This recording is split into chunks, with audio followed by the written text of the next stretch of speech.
Hi hello నమస్తే welcome to iQOO media.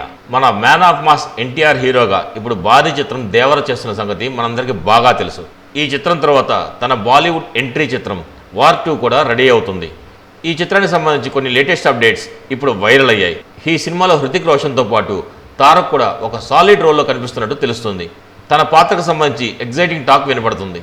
ఈ చిత్రంలో ఎన్టీఆర్ పాత్రని పవర్ఫుల్గా డిజైన్ చేస్తున్నారని తెలుస్తుంది.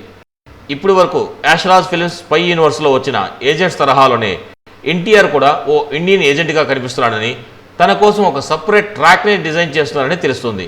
అంతేకాకుండా ఈ చిత్రంలో ఎన్టీఆర్ ఎలాంటి విలన్ కూడా కాదని, హృతిక్తో కలిసి విలన్ని ఎదుర్కొనే సమాన పాత్రలో తాను కనిపిస్తున్నాడని బాలీవుడ్లో టాక్ వినపడుతుంది. అలాగే తారక్ రోల్ వేరే స్పైసీ యూనివర్స్ నుంచి వచ్చే మరిన్ని చిత్రాల్లో కూడా కనిపించే అవకాశం కూడా ఉందట. మొత్తానికి బాలీవుడ్లో ఎన్టీఆర్ ఎంట్రీ మామూలు లెవెల్లో ఉండేలా లేదని తెలుస్తుంది. RRRతో బాలీవుడ్ని షేక్ చేసిన ఎన్టీఆర్ ఇకపై బాలీవుడ్ సినిమాలో కూడా డైరెక్ట్గానే సెన్సేషన్ క్రియేట్ చేస్తాడని ఆశిస్తుంది ఐకో మీడియా. ఎన్టీఆర్ గారికి ఆల్ ది బెస్ట్ చెప్తూ ఈ వీడియోని ముగిస్తున్నాం. మా వీడియో కనుక మీకు నచ్చినట్లయితే మా ఛానల్ సబ్స్క్రైబ్ చేసుకోండి. మా వీడియోని లైక్ చేయండి, షేర్ చేయండి. మీ అభిప్రాయాన్ని కూడా మాకు కామెంట్ రూపంలో తెలియచేయండి. మరో వీడియోలో మళ్ళీ కలుస్తాను. అంతవరకు బాయ్ బాయ్. Thank you. జై హింద్.